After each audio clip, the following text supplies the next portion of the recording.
I came across something recently and I just couldn't stop thinking about it. A CTO at a billion-dollar company left his job to become an engineer. Not a founder, not an advisor, and definitely not a chief something else. Just an engineer. And I remember thinking, wait, what? So I looked him up. Peter Baylis, PhD in computer science, professor at Stanford, founder of a startup that later gets acquired. Then he joins Google as their VP of engineering. And then he goes on to become the CTO at Workday. This is the dream trajectory. This is what most of us think that success looks like. You don't walk away from this, you double down on it. But then he leaves and joins Anthropic as a member of technical staff. Now, if you're not in tech, that basically sounds like going from CTO to engineer. And that's where it gets really interesting. Because on paper, this looks like a step down. Smaller title, less status, less power. But that's only true if you think about careers as ladders. Up is good, down is bad. But what if that's the wrong model entirely? At Anthropic, roles like member of technical staff are where the real work happens. This is where people are building the models, designing those systems, and working on problems that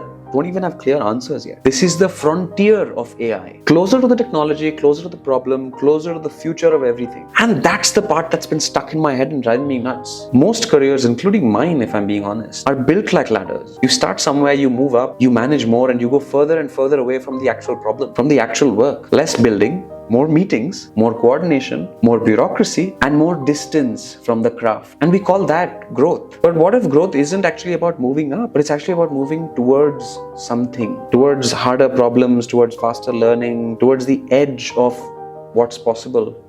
Becoming a craftsman or an artist, basically. I think the reason most people, including myself, wouldn't make this move is because of identity. At some point, your title becomes who you are. CTO doesn't just define your job. It becomes your story. You are that person. So stepping away from it feels like losing everything. But maybe the real flex isn't in actually becoming that CTO, but it's the ability of being able to walk away from it, to go back to the craft, to start again and get closer to where you want to be going.